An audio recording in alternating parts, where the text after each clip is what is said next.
الشيطان الرجيم بسم الله الرحمن الرحيم قل يا أيها الكافرون لا أعبد ما تعبدون ولا أنتم عابدون ما أعبد ولا أنا عابد ما عبدتم ولا أنتم عابدون ما أعبد لکم دینکم ولی دین۔ آپ فرما دیجئے اے کافرو، میں اس چیز کی عبادت نہیں کرتا جس کی تم عبادت کرتے ہو، اور نہ تم اس اللہ کی عبادت کرتے ہو جس کی میں کرتا ہوں، اور نہ میں اس چیز کی عبادت کروں گا جس کی تم عبادت کرتے ہو، اور نہ تم اس اللہ کی عبادت کرو گے جس کی میں عبادت کرتا ہوں۔ تمہارے لیے تمہارا بدلہ ہے اور میرے لیے میرا بدلہ ہے۔ جیسا کہ پچھلے اتوار کو یہ بات ہمارے سامنے آئی کہ یہ سورت کفار کی جانب سے اہل مکہ کی طرف سے آپ صلی اللہ علیہ وسلم کے سامنے ایک صلح پیش کی گئی، ایک سمجھوتا اور فارمولہ پیش کیا گیا کہ لاؤ یہ جھگڑا ختم ہو جائے، 1 سال تم ہمارے معبودوں کی عبادت کر لو، 1 سال ہم سب مل کے تمہارے اللہ کی عبادت کر لیں گے۔ اس پر یہ صورت نازل ہوئی اور سختی کے ساتھ منع کیا گیا کہ ایسی چیز کبھی بھی قبول نہیں ہو سکتی ہے، اس لیے کہ تمہارا معبود بھی الگ ہے اور میرا معبود الگ ہے۔ تمہارے معبود جھوٹے تمہارے ہاتھوں سے بنائے ہوئے بت ہیں، ان میں نفع و نقصان کی کوئی طاقت نہیں ہے، نہ وہ کسی کو نفع پہنچا سکتے ہیں اور نہ نقصان پہنچا سکتے ہیں، اور میرا معبود اللہ ہے، آسمان و زمین کا مالک ہے، ہر چیز جس کو نفع پہنچانا چاہے اس کو نفع پہنچا سکتا ہے، جس کو نقصان پہنچانا چاہے نقصان پہنچا سکتا ہے۔ اور نیز تمہارے عبادت کرنے کا طریقہ بھی الگ ہے اور میری عبادت کا طریقہ الگ ہے۔ تم کعبۃ اللہ کا طواف برہنہ کرتے ہو، کپڑے اتار کے کرتے ہو،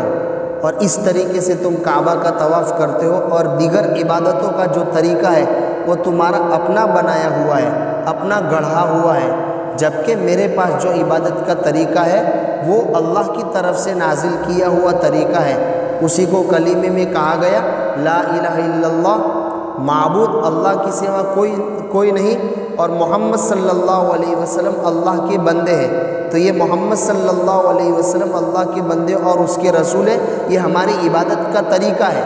کہ عبادت کریں گے اللہ کی، اور کس کے طریقے کے مطابق کریں گے؟ آپ علیہ السلام کے طریقے کے مطابق کریں گے۔ آپ صلی اللہ علیہ وسلم نے جس طریقے سے نماز پڑھنے کو کہا اس طریقے سے پڑھیں گے، جس طریقے سے معاملت کرنے کو کہا اس طریقے سے معاملت کریں گے۔ تو میرا معبود بھی الگ، تمہارا معبود الگ، تمہاری عبادت کا طریقہ اور میری عبادت کا طریقہ الگ، پھر یہ سمجھوتا کیسے ہو سکتا ہے؟ ایسی مشترکہ صلح جس میں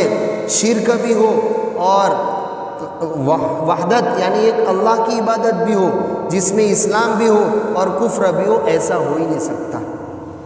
اور اس قسم کا سمجھوتا، اس قسم کی صلح یہ کوئی اہل مکہ کے زمانے کے ساتھ خاص نہیں ہوئی، یہ اور بھی کئی زمانوں میں اس قسم کی باتیں پیش آئی۔ خود ہندوستان میں بہت بڑا بادشاہ گزرا ہے جلال الدین اکبر، اس نے کیا کیا تھا؟ ایک اپنا دین ایجاد کیا تھا جس کو دین اکبری کہا جاتا ہے، دین الہی کہا جاتا ہے، وہ بھی اسی قسم کی بات تھی۔ اور اس زمانے میں کس انداز سے ہو رہا ہے وہ آئندہ آ رہا ہے۔ خیر، اللہ کے رسول صلی اللہ علیہ وسلم کے سامنے جو بات پیش کی گئی گویا وہ یہ تھی کہ 1 سال تم بھی ہمارے بتوں کی عبادت کر لو، یا کم از کم ہمارے بتوں کو چھو لو۔ بت پرستی کس طریقے سے وجود میں آئی؟ سیرت ابن ہشام میں لکھا ہوا ہے، مولانا عبد المجید دریابادی رحمۃ اللہ علیہ فرماتے ہیں اسماعیل بن ابراہیم، حضرت ابراہیم علیہ السلام کے بیٹے اسماعیل، جب وہ مکہ میں رہتے تھے اور پھر ان کا گھرانہ پھیلا اور وہاں اور بھی قبیلے کچھ آباد ہو گئے تھے ان کے ساتھ، قبیلے جرہم وغیرہ، ان کے لیے مکہ کی حدود ناکافی ہوئی، وہاں رہنا ان کے لیے یعنی آبادی بڑھنے لگی تو وہاں رہنا مشکل ہو گئے، تو وہاں سے اور دور جانے لگے، تو دور جہاں رہنے کے لیے جاتے تھے تو مکہ کی کنکری لے جاتے تھے، پتھر ساتھ میں لے جاتے تھے اور اس کو کعبہ کا درجہ دیتے تھے، جہاں کہیں جاتے تھے اس کو ساتھ میں لے جاتے تھے اور اس پتھر کو یا کنکر کو کعبہ کا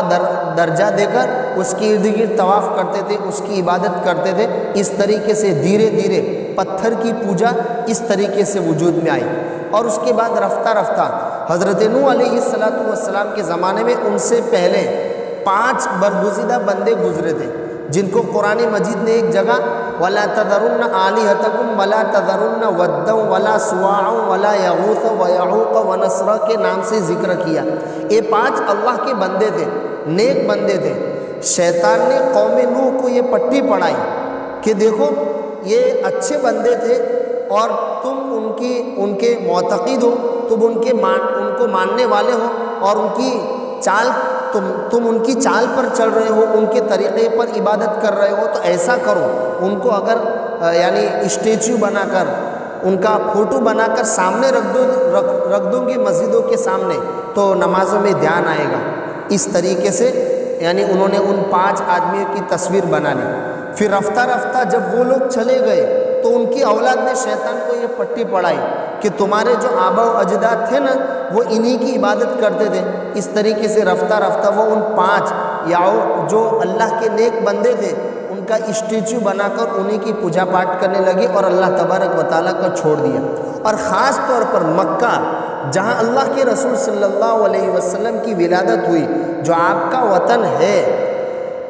اس میں عمر ابن لوحی ابن قمیہ نے بت پرستی کو شروع کیا۔ وہ ایک مرتبہ شام گیا ہوا تھا،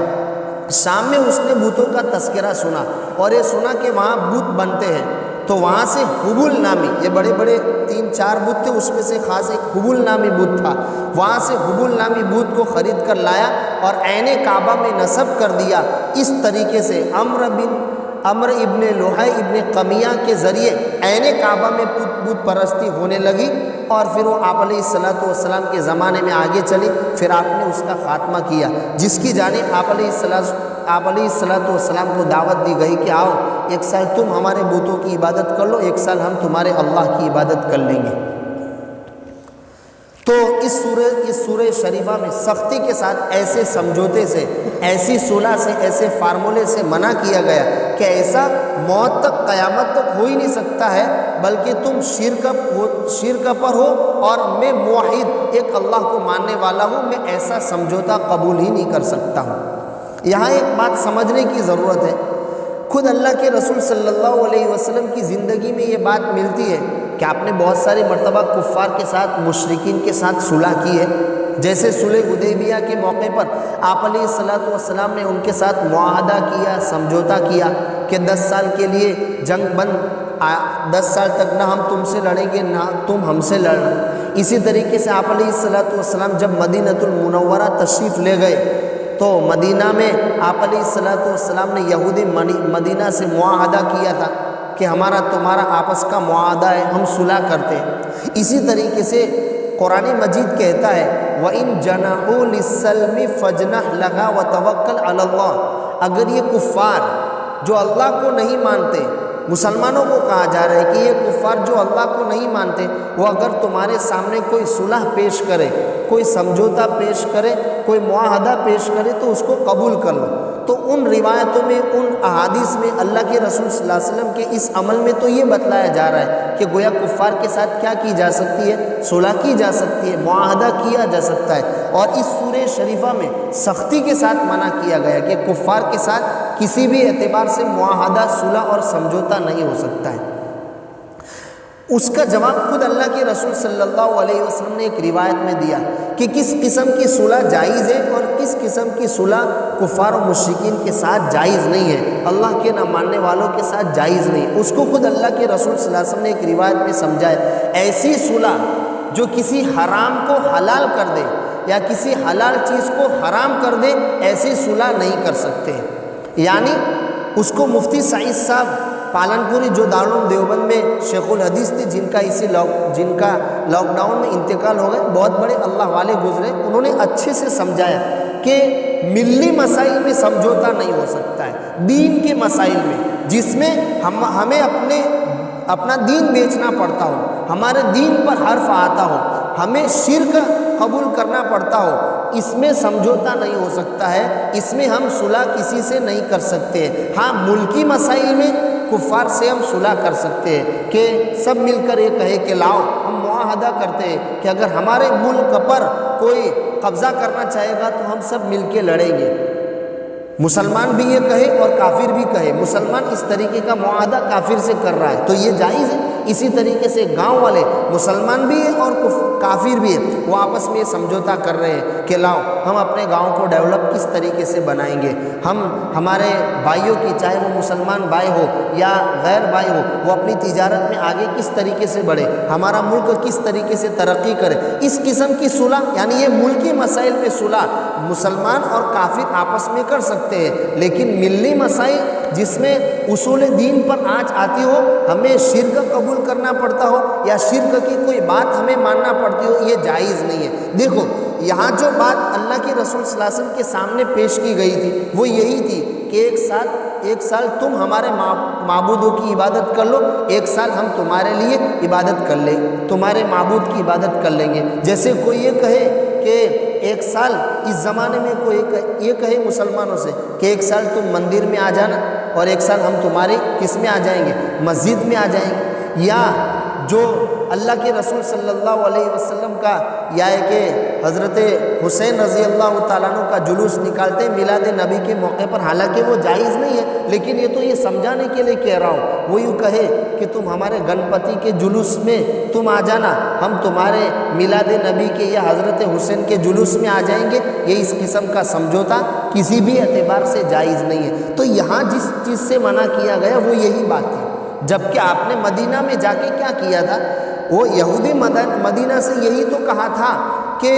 ہم آپس میں معاہدہ کرتے ہیں، صلح کرتے ہیں کہ مدینہ پر کوئی چڑھائی کرے گا، مدینہ پر کوئی حملہ کرے گا تو ہم سب مل کے اپنے دشمن کا کیا کریں گے، مقابلہ کریں گے۔ خود کفار و مشرکین سے، اہل مکہ سے آپ نے صلح حدیبیہ کے موقع پر، یعنی سن 6 ہجری میں جو صلح کی تھی وہ یہی تھی کہ 10 سال تک ہم جنگ نہیں کریں گے، یہ نہیں کہ 10 سال تک میں تمہاری معبود کی بات مانوں گا اور 10 سال تک تم ہمارے معبود کی بات ماننا، اس قسم کی کوئی بات نہیں تھی۔ تو ایسی صلح جو اللہ کے، ہمیں جو دین ملا ہے، دین اسلام ملا ہے، اس کو چھوڑنا پڑ رہا ہو یا اس کے کسی اصول کو یا اس کی کسی بات کو چھوڑنا پڑ رہا ہو، یہ صلح جائز نہیں ہے۔ اس میں اسی قسم کی بات آپ علیہ الصلوۃ والسلام کے سامنے پیش کی گئی تھی۔ پھر یہ کہا گیا لکم دینکم ولی دین، تمہارے لیے تمہارا دین ہے، یعنی تمہارے لیے تمہارا بدلہ ہے اور میرے لیے میرا بدلہ ہے۔ اس کا یہ ہرگز مطلب نہیں ہے کہ گویا کفار کو یہ کہا جا رہا ہے کہ ٹھیک ہے تمہیں کفر اپنانے کی اجازت ہے، ایسا نہیں، بلکہ یہ دھمکی ہے، یہ تہدید ہے، تمہارے لیے تمہارا دین ہے، یعنی تم شرک پر ہو تو چاہے رہو شرک پر، دیکھ لینا قیامت کے دن کیا ہوتا ہے، شرک کا بدلہ اور اس کی سزا تمہیں بھگتنا پڑے گی۔ اور میرے لیے میرا دین ہے، میرے لیے میرا بدلہ ہے، یعنی میں موحد ہوں، ایک اللہ کو ماننے والا ہوں، تو مجھے ایک اللہ کو ماننے کا اچھا بدلہ مجھے ملے گا۔ جیسے ایک باپ نے اپنے بیٹے کے سامنے 2 باتیں پیش کی کہ بیٹا تو میرے گھر بھی رہ سکتا ہے اور میرے گھر رہنا ہی تیرے لیے بہتر ہے، اور تو جہاں جانا چاہے، جہاں تجھے تیری بیوی کہہ رہی ہے وہاں جا بھی سکتا ہے، لیکن یہاں رہے گا تو اسی میں بہتر ہے۔ تو اس کا یہ مطلب نہیں ہے کہ دونوں باتوں میں سے جو بات بیٹا اپنائے گا اس پر باپ خوش رہے گا، نہیں، یقیناً وہ گھر چھوڑ کر جانے میں باپ کی ناراضگی ضرور ہوگی۔ تو یہ نہیں کہ جا، اب تو جو اختیار تجھے اختیار ہے، جو پہلو اپنانا چاہے وہ اپنا سکتا ہے، نہیں، بلکہ وہ دوسرا پہلو اپنائے گا تو باپ ناراض ہوگا اور پہلا پہلو اپنائے گا تو باپ راضی ہوگا۔ اسی طریقے سے تمہارے لیے تمہارا دین ہے اور میرے لیے میرا دین ہے، یعنی کفار کو کہا جا رہا ہے ٹھیک ہے شرک پر رہنا ہو تو رہو، کفر پر رہنا ہو تو رہو، آخرت میں تمہیں اپنے کفر کا کیا بھگتنا پڑے گی؟ سزا بھگتنا پڑے گی۔ اور میرے لیے میرا دین ہے، یعنی میں موحد ہوں، میں ایک اللہ کو ماننے والا ہوں، میں حقیقی معبود کا پرستار ہوں، مجھے اس کا اچھا بدلہ جنت کی شکل میں ملے گا۔ پھر اس سورہ شریفہ سے خاص طور پر ہمیں دو باتیں سمجھنا ہے۔ نمبر ایک، پہلی بات یہ سمجھنا ہے، اہل مکہ یعنی اللہ کے رسول صلی اللہ علیہ وسلم کے سامنے آپ کا جن سے مقابلہ تھا، وہ ایسا نہیں کہ اللہ کو نہیں مانتے تھے، وہ اللہ کو بھی مانتے تھے۔ باقاعدہ جب بھی ان کو کوئی خط لکھنا ہوتا تو شروع میں لکھتے بسم اللہ اللہم، جب سفر کرنا ہوتا تو اسی اللہ کے نام سے سفر کرتے، حتیٰ کہ حج کے موقع پر آپ ان کا تلبیہ سنیں گے تو اس میں بھی کہتے لبیک اللہم لبیک، یعنی اللہ کا نام ان کے سامنے ہوتا تھا، وہ اللہ کا نام لیتے تھے۔ جب وہ اللہ کا نام لیتے تھے، پھر بھی اس سورہ شریفہ میں یہ کہا گیا کہ تم اس چیز کی عبادت نہیں کرتے ہو جس کی میں عبادت کر رہا ہوں، یعنی انکار کیا گیا کہ تم اللہ کی عبادت نہیں کرتے، حالانکہ وہ اللہ کو کیا کرتے تھے؟ مانتے تھے۔ اس کی وجہ فقط اور فقط یہ ہے کہ بات یہ تھی کہ انہوں نے یہ تصور کر رکھا تھا کہ اللہ تبارک و تعالیٰ نے سب کچھ اللہ ہی نے پیدا کیا ہے، لیکن پھر اللہ تبارک و تعالیٰ آسمان و زمین اور رزق وغیرہ پیدا کرنے کے بعد اللہ تبارک و تعالیٰ بیکار ہو گیا، وہ آرام سے بیٹھا ہوا ہے اور اس نے پورے تمام کے تمام اختیارات، روزی دینے کا، کسی کو مارنے کا، کسی کو جلانے کا، کسی کو صحت دینے کا، کسی کو بیماری دینے کا، کسی کو اچھا کرنے کا، کسی کو مصیبت پہنچانے کا، کسی سے مصیبت ہٹانے کا، یہ پورے اختیارات اللہ تبارک و تعالیٰ نے ان دیوی دیوتاؤں کو دے رکھے ہیں۔ وہ اس قسم کا عقیدہ رکھتے تھے، تو اس پر کہا گیا کہ جب تک تم شرک کرو گے اور شرک کرتے ہوئے اللہ کو مانو گے تو وہ اللہ کو مانا ہوا کہا ہی نہیں جائے گا، تم موحد نہیں کہلاؤ گے، تم اللہ کو ماننے والے نہیں کہلاؤ گے، تمہیں اس پر کوئی بدلہ نہیں ملے گا جب تک کہ تم جو چیزیں اللہ کے ساتھ خاص ہے، جو صفات اللہ ہی کے ہے، روزی دینا، کسی کو مارنا، کسی کو جلانا، جب تک وہ صفات اللہ کے لیے نہ مانو گے اور اس صفت میں کسی کو بھی دیوی دیوتاؤں کو شریک کرو گے تو تم اللہ کو ماننے والے نہیں کہلاؤ گے۔ آج بھی ہمارے زمانے میں ایسا ہو رہا ہے، فقط اور فقط شکل بدلی ہوئی ہے۔ وہ شکل یہ ہے، آج ہمارے بہت سارے مسلمان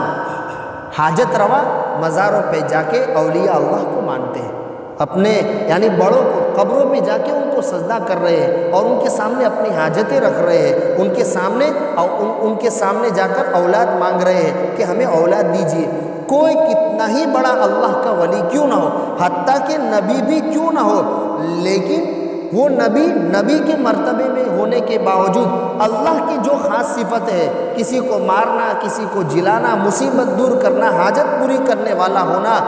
پیدا کرنے والا ہونا، یہ اوصاف اگر اللہ کے علاوہ کسی میں مانو گے تو یہ شرک ہے، یقیناً شرک ہے، اس سے بچنا ضروری ہے۔ یہ فقط اور فقط وہی کفار کو کہا گیا کہ تم اللہ پر ایمان لانے والے کہلا ہی نہیں سکتے جب تک کہ تم یہ شرک کر رہے ہو، دیوی دیوتاؤں کو وہ صفاتیں دے رہے ہو جو خاص اللہ کے لیے۔ اللہ حاجت روا ہے، اللہ ضرورتوں کو پورا کرنے والا ہے، اور تم کہہ رہے ہیں کہ دیوی دیوتا بھی ضرورت پوری کر رہے ہیں۔ اللہ تبارک و تعالیٰ روزی دینے والا ہے اور تم کہہ رہے کہ نہیں، یعنی روزی دینے والا یہ ہے۔ جیسا کہ آج ہمارے یہاں ہنود، آپ اسکولوں میں جائیں گے تو اسکول میں ایک تصویر رہتی ہے، وہ کس چیز کی؟ وہ سرسوتی دیوی کی۔ گویا ان کا یہ ہے کہ یہ سرسوتی دیوی جو ہے نا وہ علم دیتی ہے۔ اسی طریقے سے آپ دکانوں پہ جائیں گے تو دکانوں پہ ایک تصویر لگی رہتی ہے یہ لکشمی دیوی کی۔ یہ گویا ان کا یہ عقیدہ ہے کہ لکشمی دیوی دولت دیتی ہے، تو یہ شرک ہی ہے اور اس پر باقاعدہ ابھارا ہی جاتا ہے۔ تو خیر مشرکین کو یہ کہا گیا کہ تم اللہ کو ماننے والے ہو ہی نہیں سکتے ہو، تو یہ آج کل اس قسم کا شرک چل رہا ہے کہ لوگ مزاروں پہ جا کے اولیاء اللہ کو، بزرگان دین کو یعنی حاجت روا مانتے ہیں، ان سے اپنی ضرورتیں مانگتے ہیں۔ یہ تو اللہ کے ساتھ صفات خاص ہے، وہ اللہ کے علاوہ میں ماننا کہ یہ بھی حاجت روا ہے، یہ کھلا شرک ہے۔ خود اللہ کے رسول صلی اللہ علیہ وسلم نے جب مرض الوفات کا وقت تھا، آپ بالکل آخر ایام میں چل رہے تھے، حضرت عائشہ صدیقہ رضی اللہ تعالیٰ عنہ کہتی ہے ایک دم اللہ کے رسول صلی اللہ آخری درجے کا بخار تھا، کبھی تاری تھی، کبھی پسینہ چھوٹتا تو چادر ہٹا لیتے، پھر آپ چادر اوڑھ لیتے، ایسا وقت تھا۔ اس میں اچانک فرمانے لگے اللہ تبارک و تعالیٰ یہود و نصارہ پر لعنت بھیجے کہ انہوں نے اپنے انبیاء کی قبروں کو مسجد گاہ بنا لیا، سجدہ گاہ بنا لیا۔ حضرت عائشہ صدیقہ رضی اللہ تعالیٰ عنہ کہتی ہے کہ آپ علیہ السلام نے یہ بات انہوں نے جو کام کیا اس سے اپنی امت کو ڈرا رہے ہیں کہ کوئی اب چونکہ میں جانے والا ہوں، اب میری رخصتی کا وقت ہے، تو کہیں ایسا نہ ہو کہ یہود و نصارہ نے اپنے انبیاء کی قبروں کے ساتھ جو معاملہ کیا، کہیں ایسا نہ ہو کہ میری امت میری قبر کے ساتھ یہ معاملہ کرنے لگے۔ نبی آخر الزمان، اللہ کے بعد تمام انسانوں میں سب سے بڑا جس کا رتبہ ہے، جب وہ اپنی قبر کے بارے میں اس قسم کی باتوں کی اجازت نہیں دے رہا ہے تو اس کے علاوہ دیگر اولیاء اللہ، وہ چاہے کتنے ہی بڑے اللہ کے ولی کیوں نہ ہو، لیکن وہ نبی کا مرتبہ تو پا ہی نہیں سکتے۔ خاص طور پر نبی آخر الزمان، وہ اپنی قبر سے جب ڈرا رہے کہ مجھے کبھی ایسا مت کرنا، میری قبر کو سجدہ گاہ مت بنانا، جائے کہ ہم اس قسم کے اولیاء اللہ کو حاجت روا مان کر شرک میں مبتلا ہو۔ یہ تو بڑا شرک ہے۔ چھوٹا شرک بھی ہم سے ہو رہا ہے، وہ یہ ریاکاری کہ کبھی بیٹا باپ کے دباؤ میں عبادت کر رہا ہے، کبھی یعنی مدرسے کے بچے استاذ کے دباؤ میں عبادت کر رہے ہیں، یا کبھی آدمی معاشرے کے دباؤ میں عبادت کر رہا ہے کہ ارے میرا معاشرے میں ایک مقام ہے، میں فجر میں نہیں جاؤں گا نا تو لوگ کیا کہیں گے۔ یہ شرک ہے۔ قرآن مجید میں سورہ کہف کی آخری آیت قل انما انا بشر مثلکم یوحی الی انما الہکم الہ واحد فمن کان یرجو لقاء ربہ فلیعمل عملا صالحا، جو اپنے رب سے ملاقات کا خواہاں ہو، جس کو اپنے رب سے ملاقات کرنا ہے، فمن کان یرجو لقاء ربہ فلیعمل عملا صالحا، وہ نیک عمل کرے، ولا یشرک بعبادت ربہ احدا، اور اپنے رب کے ساتھ کسی کو شریک نہ کرے۔ مفسرین کا کہنا یہ ہے کہ یہ آیت کریمہ شرک اصغر، چھوٹا شرک یعنی ریاکاری کے بارے میں نازل ہوئی۔ ایک روایت میں اللہ کے رسول صلی اللہ علیہ وسلم نے ارشاد فرمایا،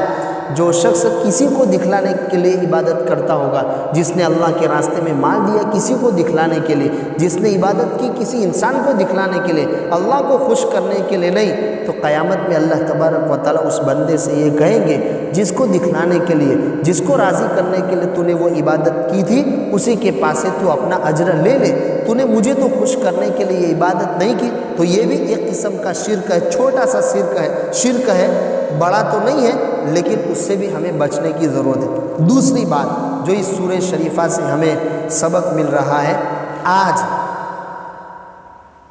اسکولوں کا نظام کچھ اس طریقے کا ہے جس میں وقتاً فوقتاً ہمارے بچوں کو، یعنی تعلیمی نظام ہی کچھ اسی قسم کا ہے، اور حکومت کی جانب سے بھی کبھی وندے ماترم پر اور کبھی اس قسم کے بہت سارے جملے رہتے ہیں، اس پر ہمارے بچوں کو ابھارا جاتا ہے۔ آج سے کئی سال پہلے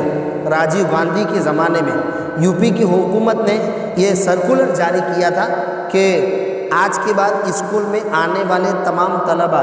سرسوتی وندنا کریں گے، یعنی وہ سرسوتی دیوی ہے اس کے سامنے ہاتھ جوڑیں گے۔ اس موقع پر مولانا علی میاں ندوی رحمۃ اللہ علیہ نے باقاعدہ ندوہ سے یو پی کا سفر کیا تھا، اور وہاں کے جو صدر تھے ان سے ملے تھے، اور کہا تھا یہ کسی بھی حالت میں ہم اس چیز کو قبول نہیں کر سکتے، ہم اپنے بچوں کو اسکولوں میں نہیں بھیجیں گے، ہم اپنے بچوں کو اسکولوں میں بھیجنا چھوڑ دیں گے، لیکن تم اس قسم کی حرکتوں سے باز آ جاؤ۔ ہم اپنی جان دے سکتے ہیں، ہم اپنا گھر بار لوٹا سکتے ہیں، لیکن ہمارے دین پر آنچ آئے یہ ہم سے بات ہو ہی نہیں سکتی۔ اس موقع پر مولانا علی میاں ندوی رحمۃ اللہ علیہ نے جگہ جگہ پر جو بیانات دیے تھے، اس میں وہ آیت کریمہ ام کنتم شہداء اذ حضر یعقوب الموت اذ قال لبنیہ ما تعبدون من بعدی، حضرت یعقوب علیہ السلام کا جب انتقال ہو رہا تھا تو یعقوب علیہ السلام نے اپنی اولاد کو جمع کیا اور کہا کہ بتاؤ میرے مرنے کے بعد تم کس کی عبادت کرو گے؟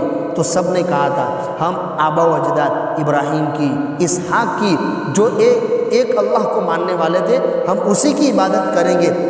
اور اس وقت مولانا علی میاں ندوی رحمۃ اللہ علیہ کہتے تھے گویا مجھے کوئی بہت بڑے اسٹیچیو میں، یہ کوئی بہت بڑے یعنی لیبل میں، کوئی بہت بڑے اشتہار میں سب سے زیادہ ذری کوئی جملہ مجھے